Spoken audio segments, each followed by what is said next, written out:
সামরিক প্রতিরক্ষা জোট ন্যাটোর ৭৫ বছর পূর্তি উপলক্ষে যুক্তরাষ্ট্রে আয়োজিত হয়েছে ন্যাটো শীর্ষ সম্মেলন ২০২৪। স্থানীয় সময় মঙ্গলবার ওয়াশিংটন ডিসির রোনাল্ড রিগান ইনস্টিটিউটে শুরু হওয়া এই সম্মেলনে যোগ দিতে এখন যুক্তরাষ্ট্রে বিশ্ব নেতারা। এবারের সম্মেলনে নেতাদের মূল লক্ষ্য রাশিয়ার বিরুদ্ধে যুদ্ধে ইউক্রেনকে সমর্থন দেয়া অব্যাহত রাখার জন্য কৌশল খুঁজে বের করা।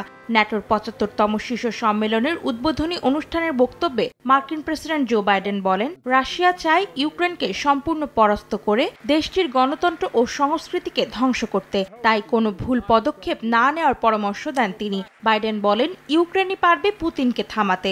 জার্মানি, নেদারল্যান্ডস, রোমানিয়া ও ইতালির সঙ্গে মিলে যুক্তরাষ্ট্র ইউক্রেনের জন্য আগামী কয়েক মাসের মধ্যে আরও কয়েক ডজন কৌশলগত আকাশ প্রতিরক্ষা ব্যবস্থা পাঠাবে বলে ঘোষণা দিয়েছেন তিনি।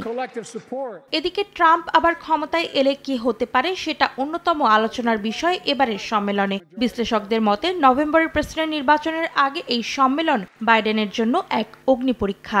এই আয়োজনকে বাইডেন দেখছেন আরও ৪ বছর প্রেসিডেন্ট পদে থাকার যোগ্যতা প্রমাণের সুযোগ হিসেবে। বাইডেন বলেছেন, তিনি সামরিক প্রতিরক্ষা জোট ন্যাটোর ৭৫তম বার্ষিকীতে আয়োজিত এই সম্মেলনের প্রেসিডেন্ট হিসেবে তার সক্ষমতা ও দক্ষতার প্রমাণ রাখবেন।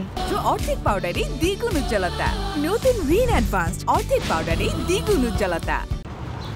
অন্যদিকে ন্যাটোর শীর্ষ সম্মেলনে জোটটির সদস্য দেশের নেতাদের পাশাপাশি যোগ দিয়েছেন ইউক্রেনের প্রেসিডেন্ট ভলোদিমির জেলেনস্কি।